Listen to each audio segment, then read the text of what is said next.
Well, howdy folks, how are we all doing? Hope you're well. So I'm back from the Europeans. It was an interesting tournament, a very exciting tournament, and I want to talk about. I'll start with my personal little report of the tournament and how it went for me. And then I'll also talk about the overall decks and the winning decks and all that kind of thing. So first of all, had an amazing time, and if any of you, I was stopped by so many people to say a thank you for making content. And I got to speak with loads of you, and that was easily my highlight of the whole of my time at Europeans and at the Expo. You guys were just so nice to me, and that was a real blessing, and it was lovely to talk to so many of you. So thanks if you stopped me and said thanks. It was great to meet so many of you from all over Europe as well. Nikolai from Bulgaria and Rob from the Netherlands, and obviously Pete from Denmark, and there was just loads of you, so it was really great. I played Vader Raider, and I was feeling quite confident going into the tournament. Had I done as much testing as I wanted to do? Probably not quite as much. You always want to do more testing, I think. But I felt like I knew my Poe-Maz matchup and what I needed to do. I felt like I knew my Palpatine matchup and what I needed to do. I felt really solid with my deck. I did make a couple of last minute changes, and I think those last minute changes largely worked out. The two changes that I made were Force Illusion, and I put in a Force Illusion which was I think mostly helpful. I think it was the right choice in the meta. Simply, and my reasoning for that was, we need to keep Vader alive. We need to keep Vader alive as long as we can, and so a Force Illusion on Vader really quite handy. And of course, it's also not like a blue character only, so it goes so well on the Tusken Raider as well. And the other card that I put in was, now in my testing I'd used Force Speed and tested it, and I was really happy with it. I thought it was strong, and the other thing that I really wanted to do was, I felt like I wanted to try and mitigate Vader rolling poorly as much as I could. Now of course we've got Force Strike and we've got Bait and Switch, and what I wanted to do to mitigate that was, in my experience, playing Force Speed with Use the Force is basically like having another Force Strike. So that was a big include for me, and I was actually really excited about it. And again, in the testing, it had gone well, and I was umming and ahhing about whether to have that Use the Force in.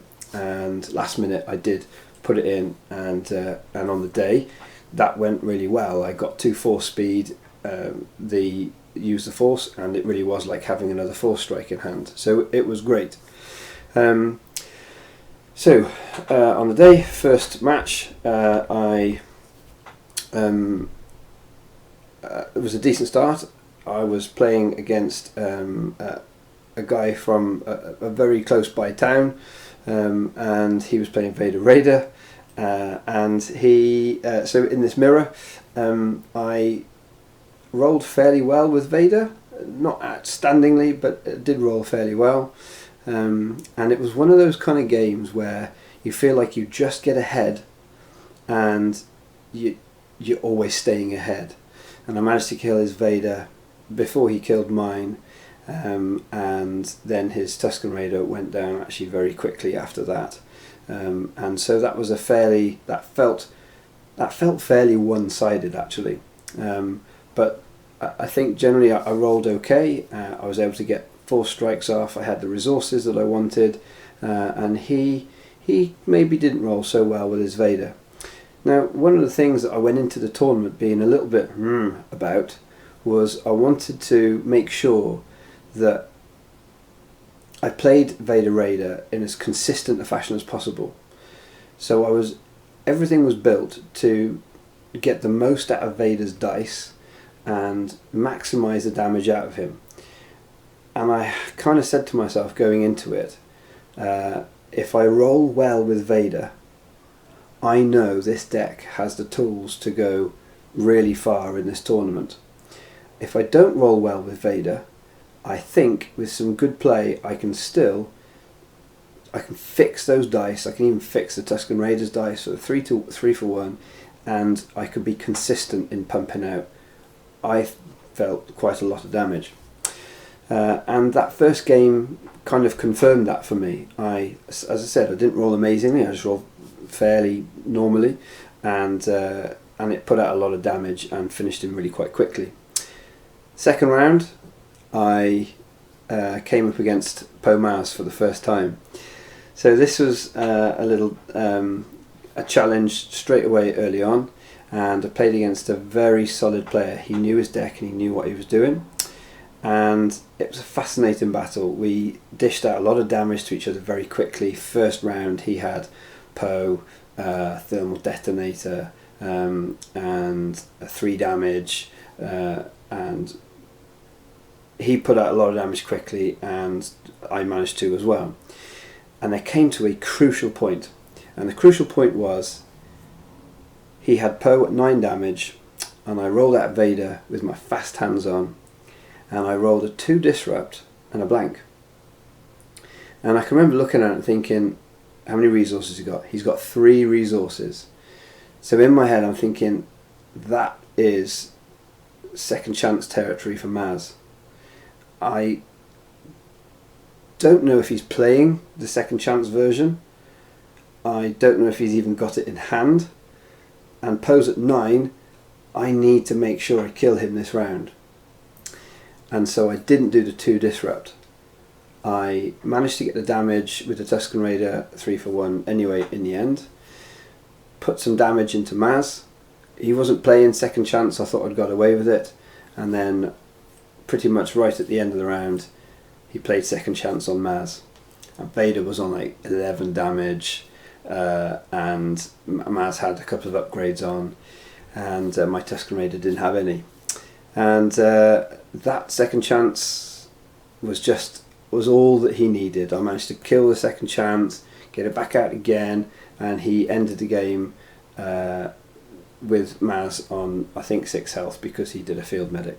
So that was a bit of a wounder, because I was in that situation where I knew that was a possibility, and I decided to go for the damage and get rid of Poe rather than play the second chance, and that cost me that game.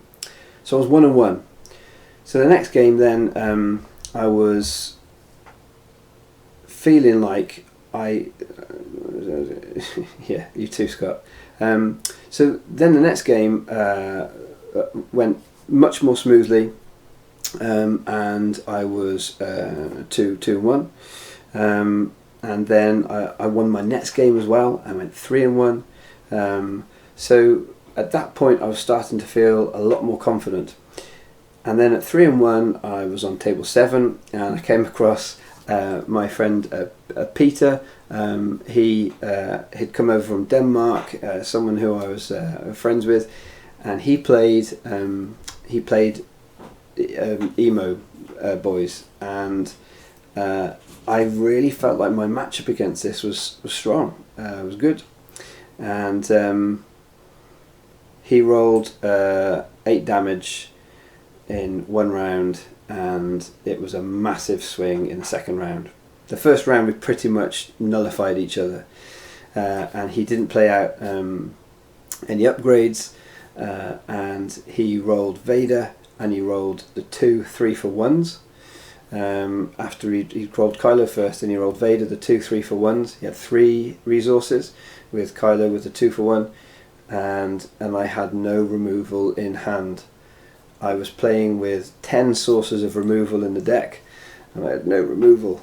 And an overconfidence would have been amazing at that point. I mean, so many things would have been better. And he was able to hit me for 8 damage. That put Vader to 11, and there was actually no recovering from that. I came really close. I managed to force it back to nearly take out his Tuscan, but he won with 3 or 4 health on his Tuscan in the end. So, and that was it. I was 3-2, and I was a bit shocked because I genuinely thought I had a good matchup against that, but when it hit the 8 damage and no removal in hand, I really didn't have anything much I could do about it, and I was convinced 8-2 wasn't 3-2 was not, or 8-2 wasn't going to be enough to take me through, because they were doing 10 rounds in the one day. Yep, 10 rounds, and then cut into a top 8 the next day on the Sunday, and yeah, in that moment that was it. It was gone. I kind of knew I wasn't really going to make it, but I thought, well, I've only played 5 games, and I was having great fun with meeting everybody and talking with loads of people. So I played another game, and I came up against Palpatine, Felipe from Spain, and he put down 2 Sith holocrons in the first round, and that was just an uphill struggle. He just got out everything he needed. By the end of the second round, Palpatine had Force Lightning and a Mind Probe on, and I was desperately removing the dice as best as I could. He was rolling decently, and I just couldn't absorb all that damage. I was not rolling well. I couldn't hit the disrupt side on Vader to save my life, quite literally save my game in this one, and he got Rise Again off twice. You're not going to beat Palpatine if he gets 2 Rise Agains off, because you just can't control his resources, and he starts out with those 2 Sith holocrons. So it was painful. It was really painful, and there I was, 3-3. And I kind of decided I was probably going to need to drop, because I didn't want to play through 10 rounds, and definitely when on my final target was going to be a 7-3.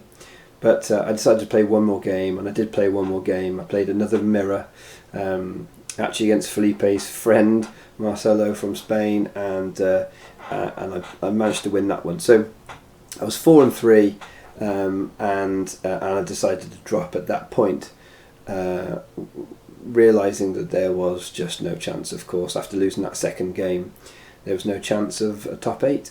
So it was a strange day for me. It was very bittersweet, because in terms of the tournament front and what had happened, I did lose that one game because of a decision that I'm really not sure. I mean, I'd love to know what you guys thought about that one that was just hanging in the balance there, as to whether I should have disrupted. I mean, with hindsight, I should have disrupted, but that choice of, do I go for the kill on Poe here now, or do I just prevent the chance of a second chance? Anyway, and losing that game was fair enough, but yeah, and against the game against Peter, actually, however, there was one decision where I think I probably made a less than ideal decision. I played a He Doesn't Like You, and I probably could have eked out a little bit more damage from that dice, and I maybe didn't need to do the removal. But ultimately, it really felt like there was just a big swing, and I just got hit, and I never quite recovered from not being able to deal with that 8 damage, which is of course what Emo Boys does to you. It's just what it does. Sometimes it just rolls big. So it was, and it was bittersweet, because although the tournament hadn't gone so well, it was great meeting everybody. It was run smoothly. It was going to time. We started a bit late, but there was 187 people in it, I think. So a massive field. It was the biggest Destiny tournament that had happened. So let's talk a little bit about some of the decks that I saw, and what my sort of feeling was in the meta. And 187 people, you're going to get a good variety. But I can remember, just as I was walking, people were playing warm-up games and all that sort of thing before we got going. I got there for about 2 hours in the end before it actually started, because they started later.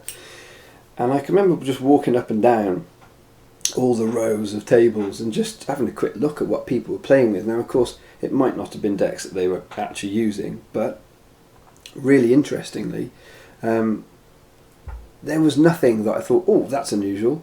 It all seemed to be things I kind of expected to see.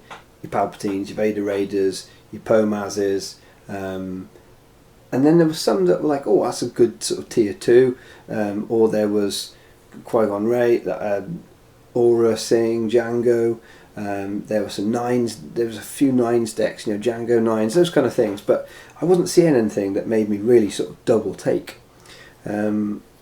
So there was a couple of Unkar decks, and obviously you've got quite some flexibility with Unkar as to what you take with him.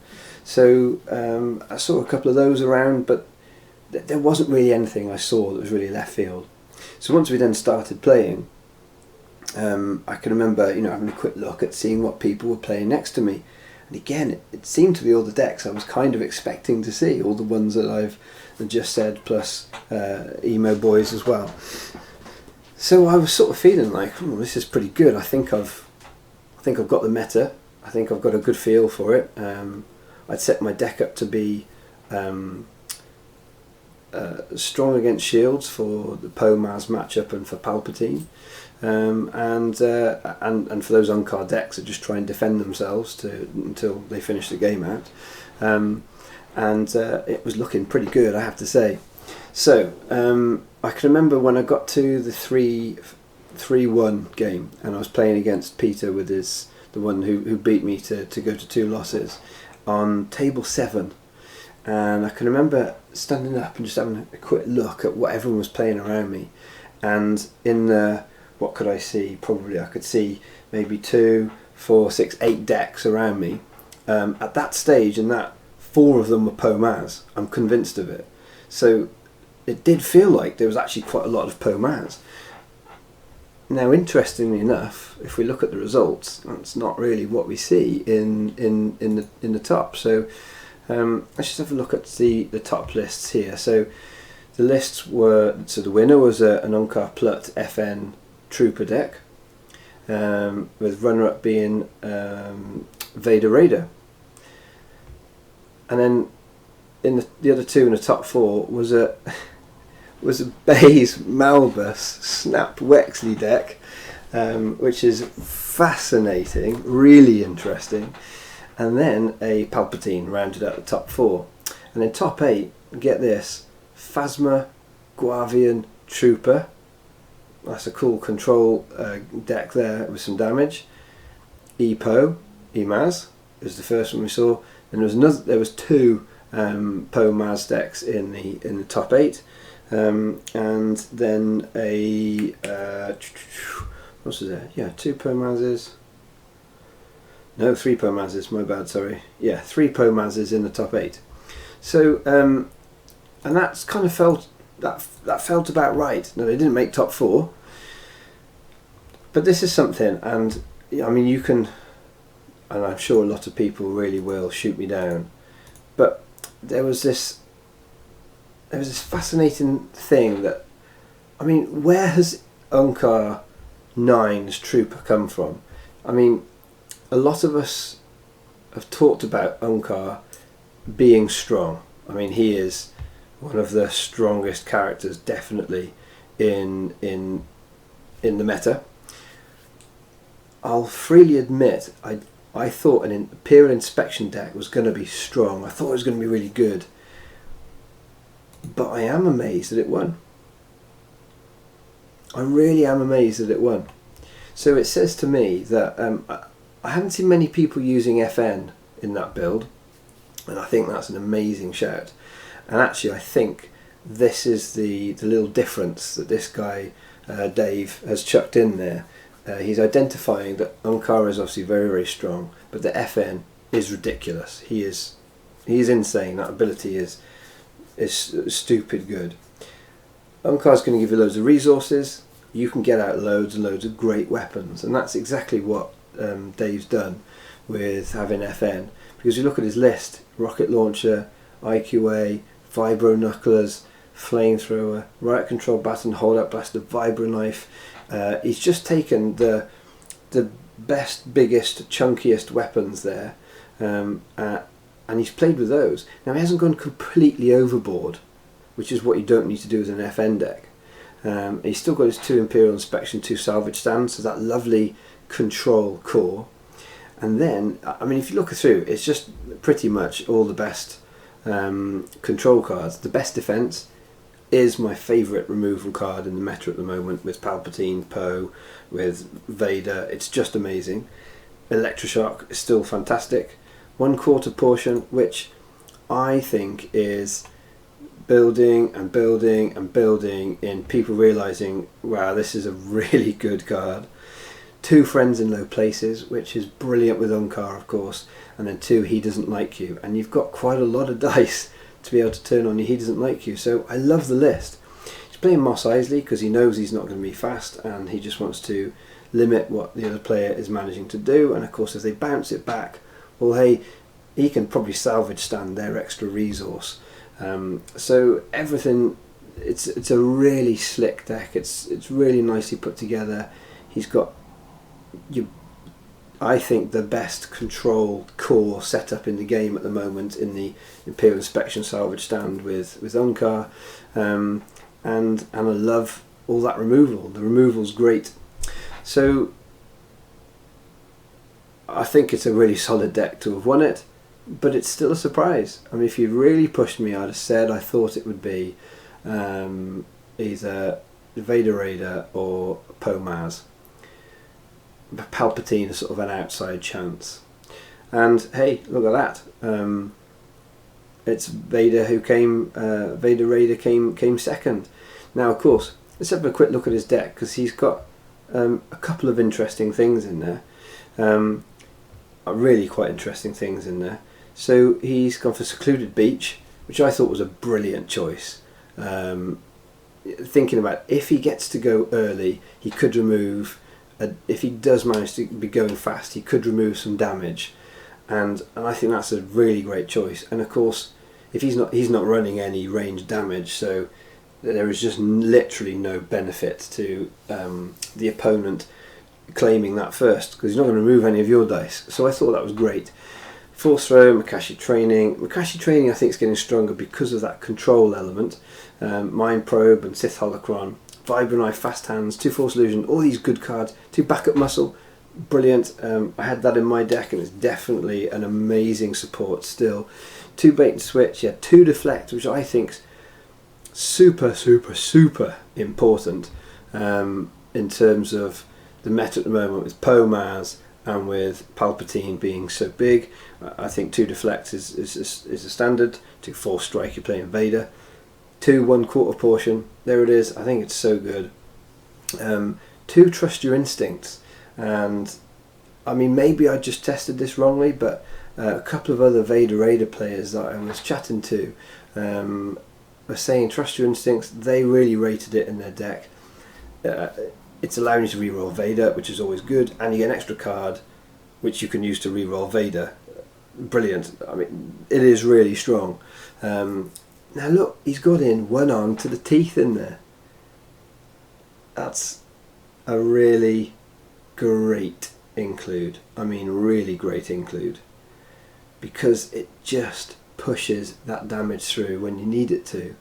I love that include. I think those are the kind of includes that people just don't see coming, and that's what makes, I think, these real top level players and these real top level tournament wins. We're looking here and trying to get to attempt to win a small tournament next week. Any suggestions what to play? Wow, I mean, if you've been playing any of these decks that in the top 8 of Europeans, these are all great lists. None of these are dodgy lists. However, I mean, he's got doubt in. I mean, who am I to doubt? I mean, I hit 4-3 and he came runner-up. He's got a doubt in there. I feel a bit uncomfortable about doubt, because Vader's die is so good, Poe's die is so great, Palpatine's die is so good. but it is really good for things like your force throw or for your vibro knife, and it does deal with those very well. You've got He Doesn't Like You, amazing removal, and one Overconfidence, which again is another interesting choice, but this is cheap removal. So a great list, a really good list, with a couple of, I think, important differences to my list, and the important differences, I think, are the 2 1/4 portion. I kind of wish I had included that. I think it's a great card, and then his removal is cheaper, which I'm not sure about, but wow, it did him great on the day. Now the really fascinating one, guys, let's have a look at this. Malbus Snap Wexley. What is that all about? I mean, really fascinating.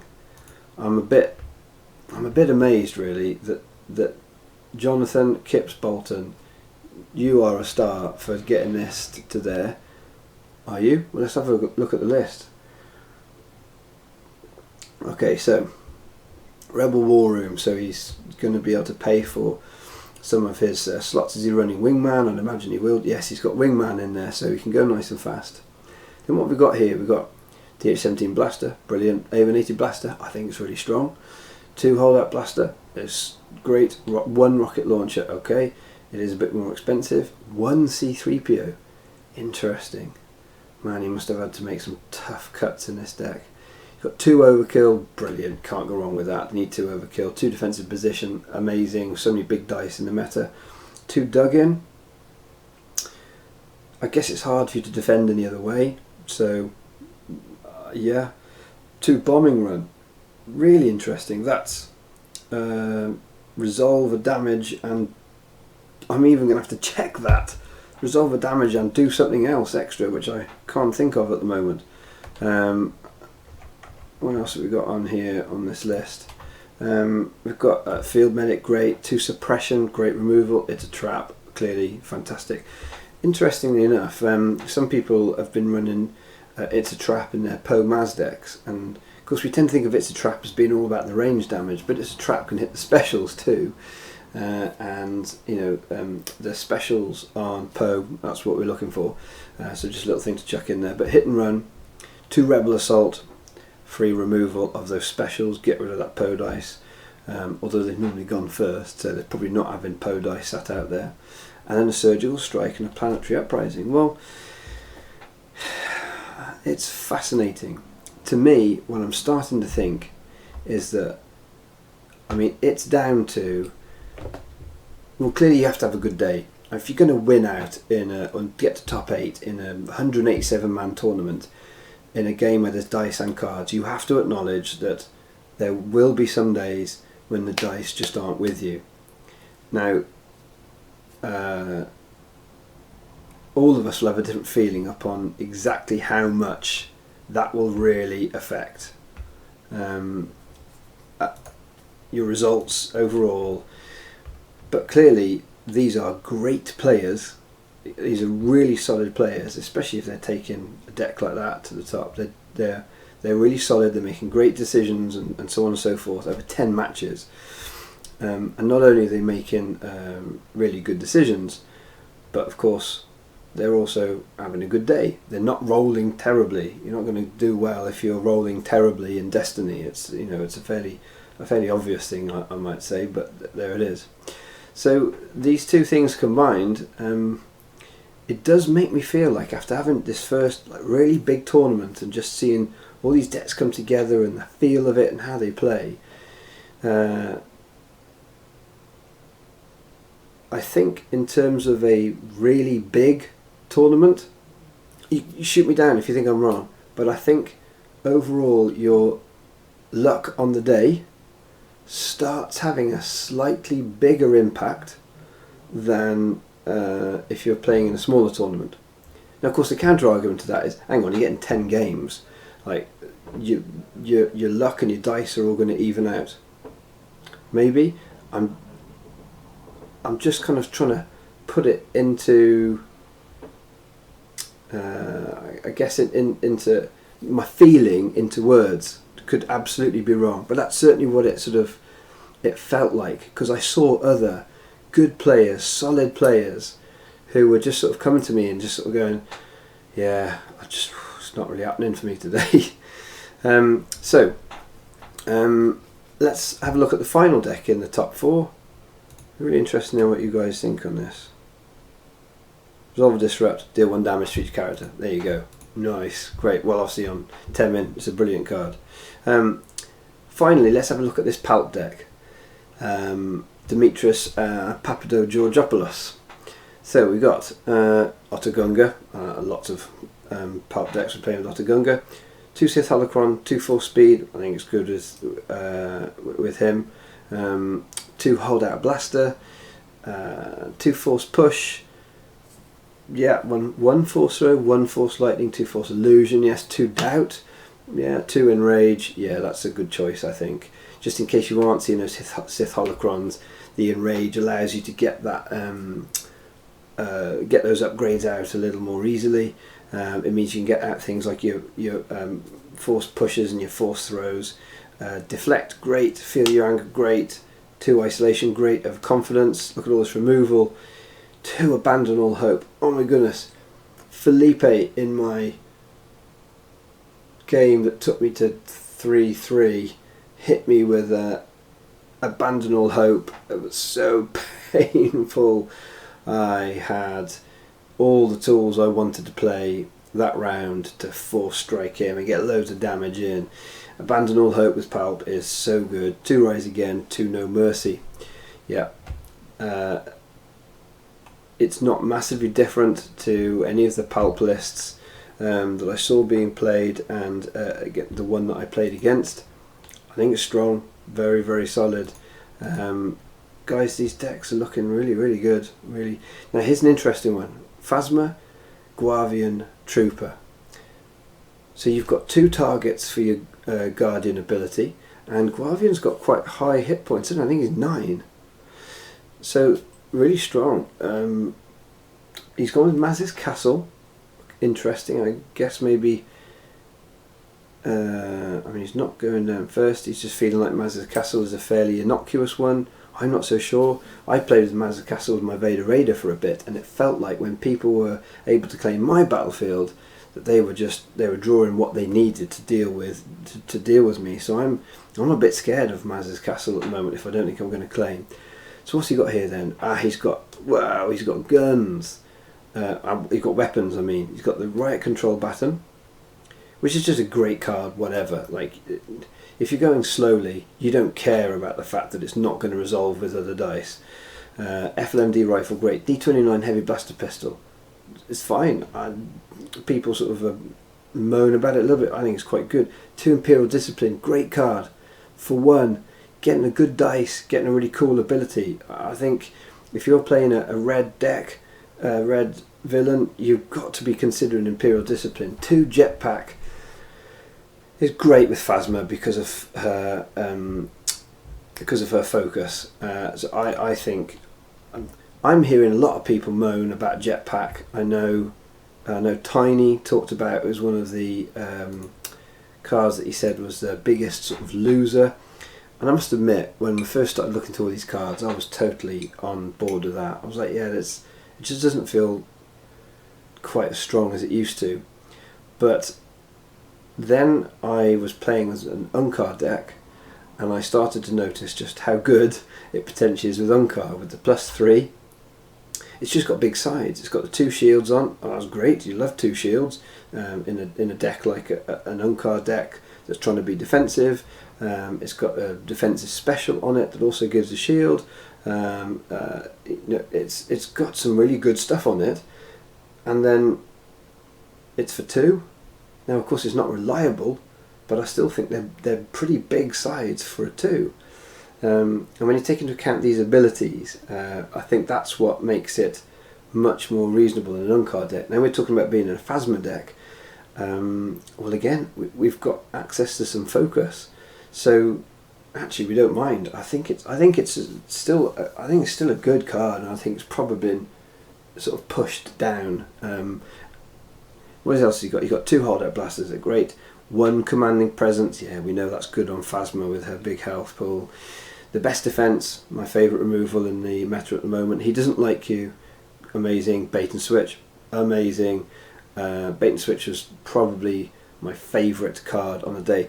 I do have to tell you guys, completely, this isn't anything to do with the actual tournament, but I have to tell you about a play that we were just playing a warm-up game, and I built an Aura Sing Django deck, and I was playing against Palpatine, and Palpatine was on, I think, 9, maybe 10 health, something like that, and he had me on the ropes. Django had 1 health left, and Aura had 1 health and a shield left. I mean, it was literally like resolve 1 die, and he was about to kill me.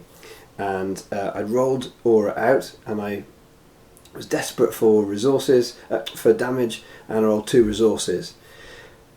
And then I realised I had 2 bait and switch in my hand. So I played bait and switch, turned that 1 resource to the 2. Then with the ambush on that bait and switch, I played the other bait and switch, turned the other resource to a 2. And then I discarded 2 cards, because of course that's Aura's ability, turned them both into 3s, resolved them at once with that last ambush on the second card, and dealt 6 damage to Palpatine and killed him. Brilliant. I mean, it was that was my play highlight of the day in the warm-up, so I'll probably tell you how the tournament went for me in terms of the games. But yeah, so what else has he got in this deck then? He's got the Electroshock, he's got Salvage Stand. Okay, he's got a Salvage Stand in it. That's interesting. I guess Trooper's got the resource side on. Enforcer must do.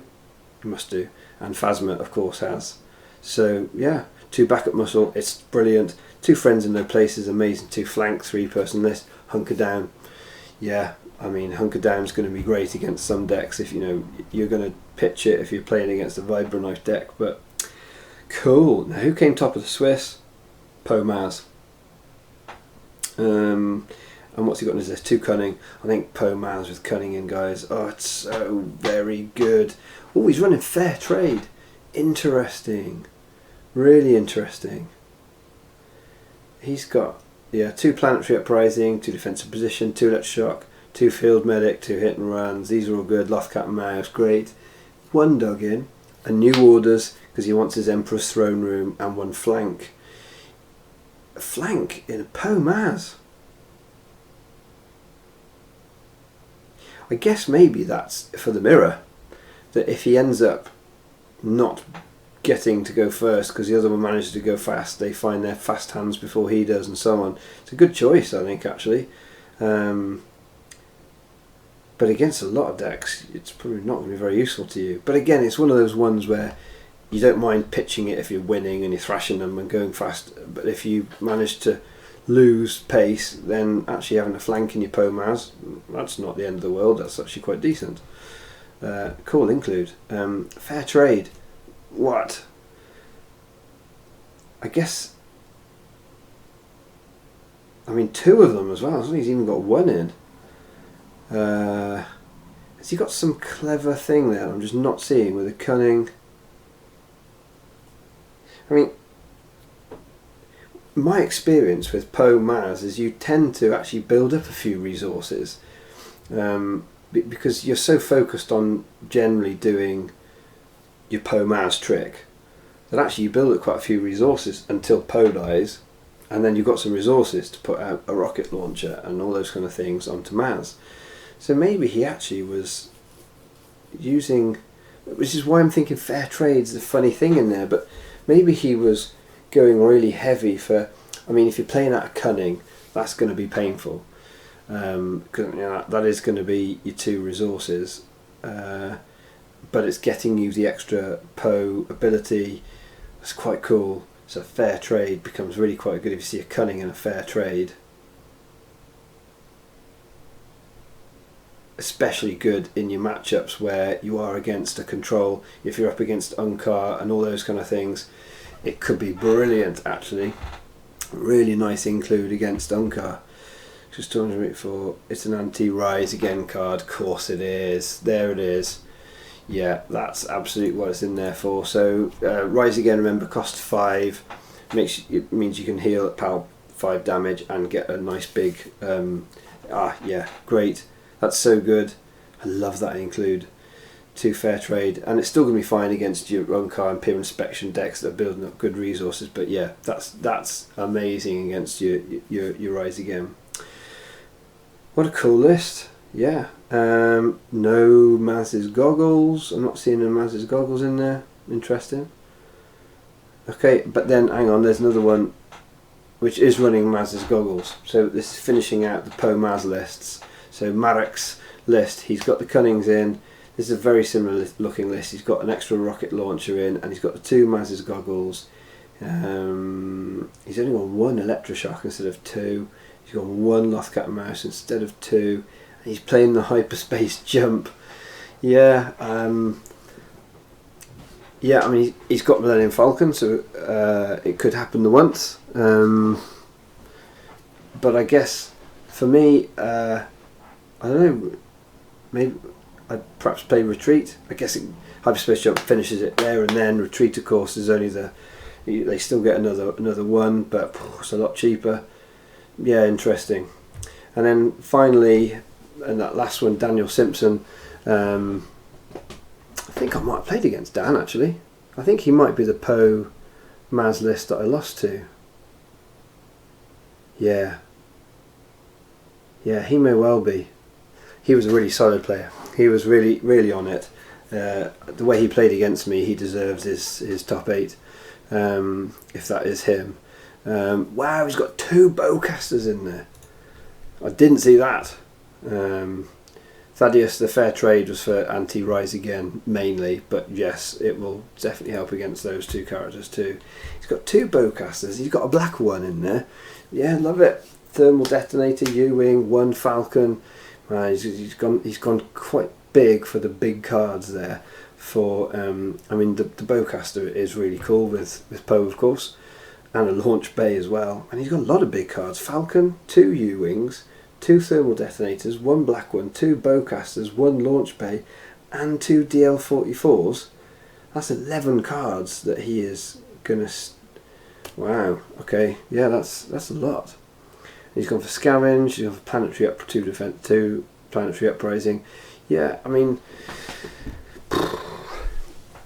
I think if you'd have presented that list to me prior to that tournament, I'd probably be saying, I'm not sure about the bowcasters, maybe take those out.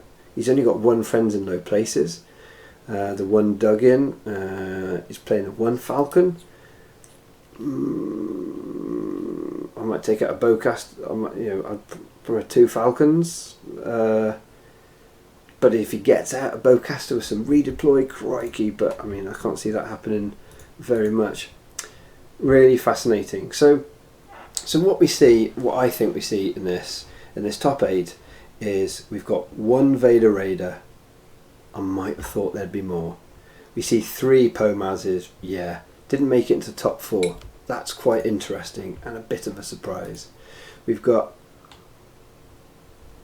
1 Palpatine. Yeah, expected Palp to be there and to do well. Might have expected perhaps another one. And then we see these slightly different decks of the winner with Unkar, FN, Trooper. It's a great combination. Not really sure why we haven't seen more of it. It's such an obviously good combination. I guess, do you know what? I have just clocked. Oh my goodness. I was totally presuming that he'd be playing Endless Ranks for that First Order Stormtrooper, but he isn't. He's just gone all out damage. It's, yeah, that's a really fascinating list to 1 Europeans. I'm going to have to play with that. I'm going to have to play with that a lot. That's really interesting. And of course then we see these 2 real surprises to be in there. The Baze Snap, getting that into a top 4. Jonathan, major props. I mean, just so good. And then finally that Phasma Guavian Stormtrooper. It just goes to show Phasma is still a great character in this meta. And I think the Trooper, we know the Stormtrooper is great. I noticed Tiny said that he's one of the reasons that Villain is just a better faction, because they've got a 7-point character and he's good. He's got 3 damage sides and a resource. I love Stormtrooper. I think he enables so many good decks and good builds. And I think the Guavian Enforcer, I can remember seeing him and thinking, oh, it's good points to hit points ratio. And I can remember thinking then, he's a good Guardian target. And well, clearly Art has really done the business with this build and put together a fascinating list that, as you read it through, it's just lots of really strong cards and then a couple of good ones that I think are just under the radar a little bit, with things like Imperial Discipline and the and that DT29. It's not a bad card at all. Scott's saying Dave went to 0 in the second game. Was close. Trooper left at the end to deal damage after 9's weapons redeployed. Yeah, that's the one thing with so many good redeploy weapons. It's really hard taking out those characters and seeing it all just redeploy. Oh, Dave, you're watching. That's you, innit, Dave? You won it, Dave Hancock. Rock and roll, Dave. Mate, honestly, sterling job with that list. It's really exciting to see that it's something actually different. I used to play Netrunner a lot, and there was a couple, there was one guy in there, Timmy, who would just seem to each year come with something in a left field, and everybody like, whoa, what's going on here? And this is, totally Thaddeus. You wouldn't play endless ranks in it, Dave. So cool! I love that deck. Really fascinating list you put together there. I'm gonna have to have a chat with you afterwards.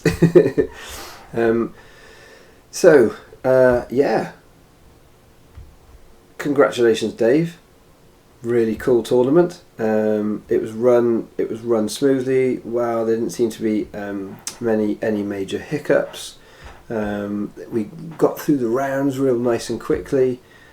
It was, of course, the biggest Star Wars Destiny tournament that had ever been held, and it was very nice to get given my Alt Art Vader card and be able to slot it straight into my sleeve and carry on playing with it.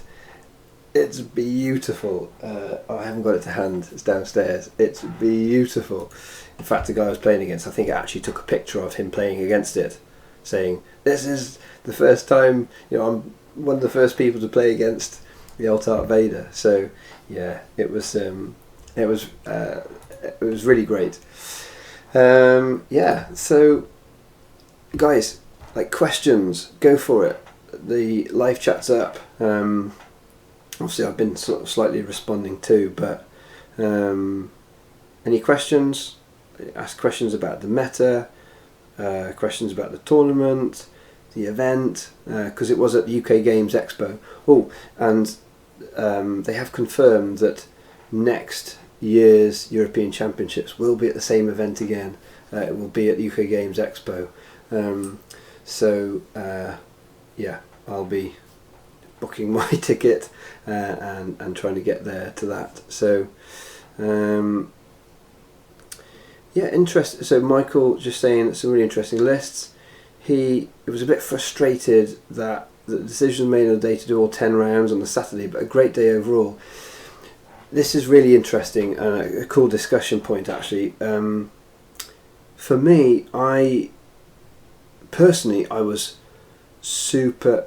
Where did I place? Oh, Rob, I dropped early. I went 3-1 and then I went 3-2, and that basically meant that I was missing the second day, because we were doing 10 rounds and then they cut to top 8 for the Sunday.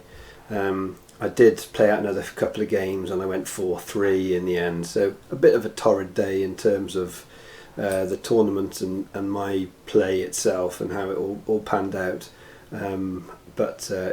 So second, so the decision to go for 10 rounds, I remember thinking, oh my goodness, this is going to be a really long day. 10 rounds.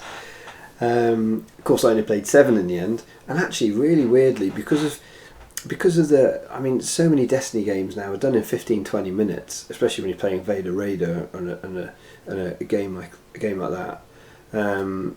It felt like a deck like that. Sorry, so but actually it didn't feel that bad.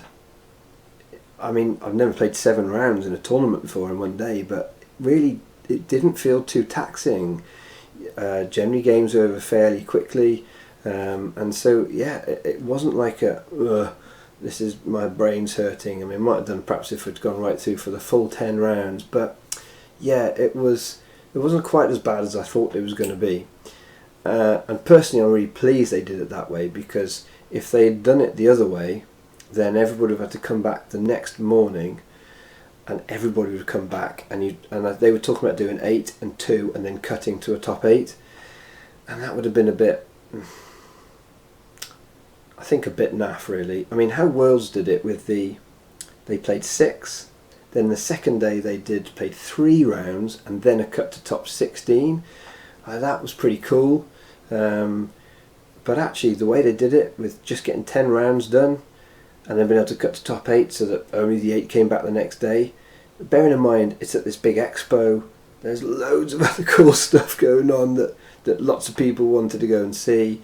I had already spent a day there, but loads of other people had just turned up on the Saturday, and so you're paying your expo entry ticket and then you're just being in a tournament for the whole time, which is a bit rubbish. So I kind of feel like it was a good decision personally, just that's how I liked it. But yeah, honestly, Thaddeus, I think it just, I mean, doing those 7, I felt pretty bright and happy and ready for more. I could have played more if I was 6-1 at that stage or something. I'd have been, bring it on, ready for it. It's a game that is fine, I think, for multiple rounds, 35-minute rounds, and they often just don't last anywhere near that long. This meta does seem to have increased slightly over Awakenings, the swinginess. And maybe that's what I mean by you need your dice to do well for you on the day. I'm starting to feel like the good players, they not only need to play solidly and not make mistakes, but you do also need your dice to come through for you a bit.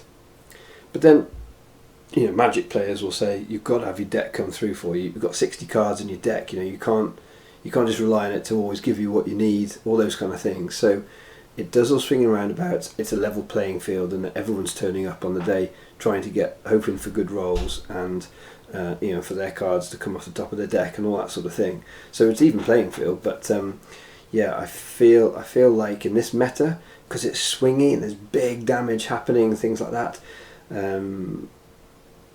there can be bigger consequences in terms of luck. I mean, yes, you could get God rolled in Awakenings, and hand could roll 10 damage out, and and there wasn't anything you could do about it. Those kind of things did happen, but they felt more dealable with than in the current meta. Now I think you get a massive swing and Scott said, it finished just after 9, the 10 rounds. A day, 10 rounds, finishing just after 9 p.m. It's not terrible. When we didn't get really going until 12:15, 12:30. So it was about 8 hours. So, I mean, that's good. If you're averaging, about 45, 50 minutes around, and they were probably slightly up over that, weren't they? It was pretty good. Right, coming up to an end, but a couple more questions. Don't know if you'll discuss, but what's your view on the calls for adjustments to Poe and or other cards?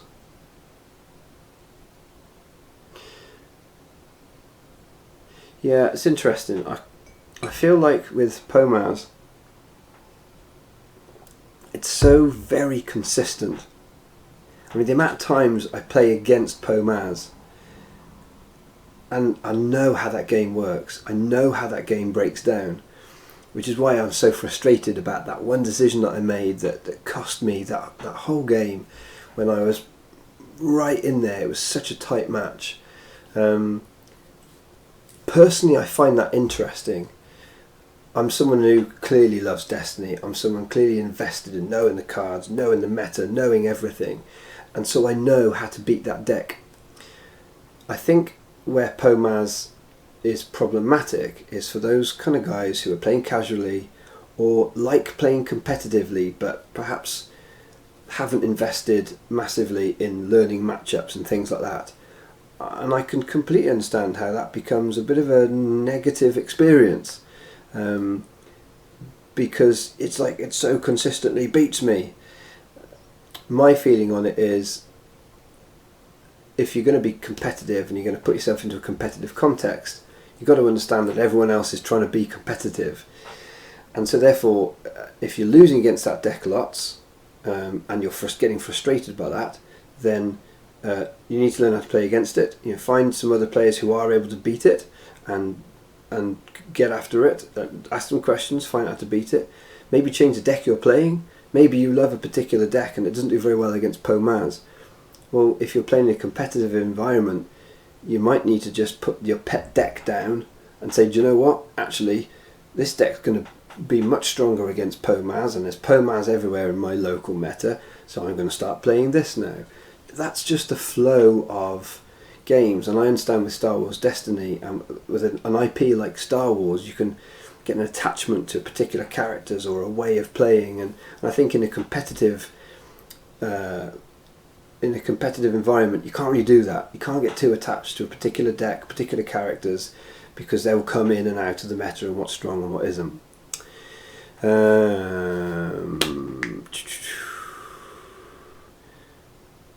Yeah, in terms of errataing it,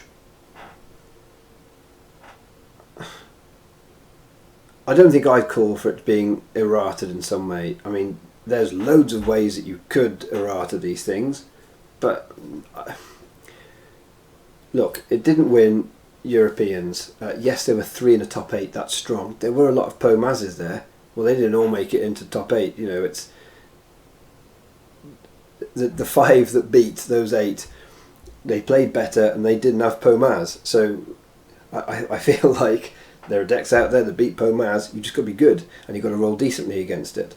But that's the same against a lot of the top tier decks. You've got to play well and you've got to roll decently against it. So yeah, and with the whole, and I'm not going to massively open this debate because I've already been going an hour, but second chance hammer belt, I know this is a can of worms.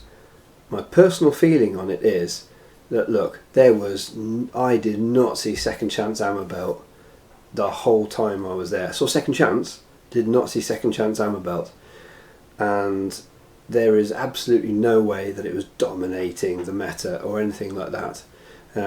It just didn't seem to get played. I didn't see many of it at all. And yet, personally, I feel like second chance hammer belt is actually what's keeping Hero Mill alive at the moment. I think if you get rid of that, you lose Hero Mill from the meta. So whereas I was thinking it was going to be Imperial Inspection decks, aggro decks, and then Hero Mill decks were kind of the triumvirate of decks that are big in the meta going into this tournament, actually it was all just aggro and Imperial Inspection deck. I mean, that's really all there was, and it was much more aggro. I mean, much more aggro. And it could be because we were going into a big tournament. People don't want to be playing many control decks. They're going to go longer, and I completely acknowledge that. But yeah, so on this basis, I wouldn't be errataing. I wouldn't be calling for an errata on second chance hammer belt at the moment because it's not dominating. It clearly isn't as strongly competitive as some people are saying, because otherwise it'd be much more represented at something like Europeans. And thirdly, I think a lot of the calls perhaps are coming from those who are newer to the game, and I feel like, guys, if you're playing second chance hammer belt against newer players, like, don't. I'm telling you now, don't. That's a really stupid thing to do, because you're going to put them off our game, and that's not cool. Play fun decks against guys who are trying to get into the game, and if you find yourself getting really annoyed by second chance hammer belt, I would say ask reasons why. Ask yourself the question: why am I getting angry with this? Is it because my pet deck really struggles against it? Okay. Is it because I'm struggling to time my damage to be able to get rid of those second chances and deal with it? You need to change some cards in the deck then maybe. You need to change the way you're thinking about approaching that matchup. Is it Jin Akbar or is it Padme, Snap and all that lot? I don't think it's so strong that it needs changing, because otherwise it will completely hit a whole way of playing Star Wars as Destiny at the moment, and I think until that suddenly becomes really dominant, which it hasn't, then I think don't play it against new players and frankly be a bit of an antisocial plonker. Like, it's just not fun, that's not cool, because they're still trying to get their head around the game, and to them you win by getting out damage basically.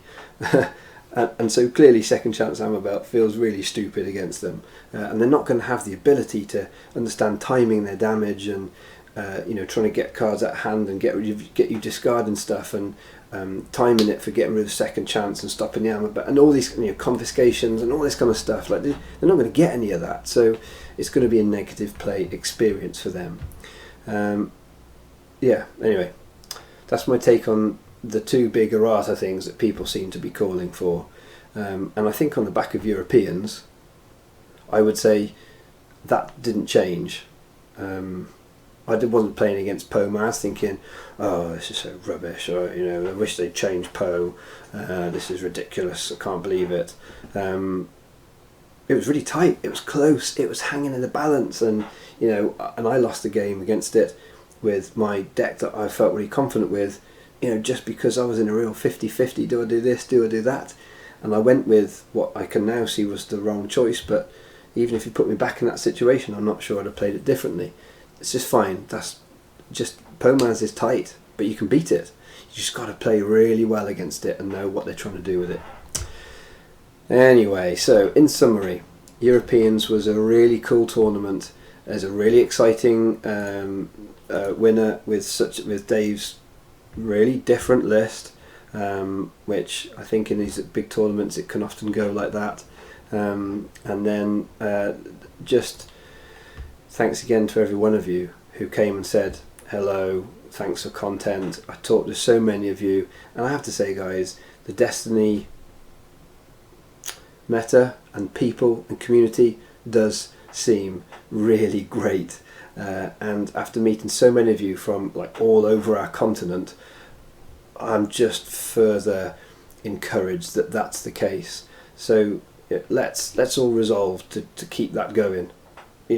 Play friendly, encourage people in, trade decently and nicely and well, and look after those new guys who haven't got a clue how much their cards are worth and all that kind of stuff. Because when the pinnacle of all, the best players are coming together and really working hard to do well in these tournaments, and you get that sort of sense and that feeling. There was no there was a guy from the Netherlands, Rob, who came and said to me that in other games he's played, they have an expression in Dutch where he said, if you're playing a game and it feels a bit needly, a bit angsty, he said it's like playing a game with a knife on the table. That is the Dutch expression, and I thought it was brilliant. I have yet to play a single game of Destiny in all the tournament games I've ever had where there was that sort of sense of feeling. I was finding myself much more either just engrossed in the game, and the two of us were fairly silent as we wrestled with our decisions, or we were smiling and shaking hands and joking and chatting away happily. So let's keep that going in our metas, guys. Anyway, I'm going to sign off. Vader Raider going forward to something else, next big event. Yeah, something else. I'm ready for something different now. Store Champs is going to be in probably 6 weeks, 8 weeks, something like that in our local area. So who knows what the meta is going to look like in another month or two's time. Anyway, right guys, all the best. Keep enjoying Destiny. It's a marvellous game. Even if you don't do well in your big tournaments, it's fine. The world goes on, and I look forward to message me, get in touch leave messages here. You can get in touch with me. You can become a patron and join our Discord chat. It was great meeting patrons at the European Champs. We had a lot of fun together, loads of great chats, yeah, so that was another real big highlight, just meeting so many great guys there. Anyway, good night folks, and yeah, please keep sending messages through. It's all good stuff for more videos and so on. Alright, until next time, keep enjoying Destiny.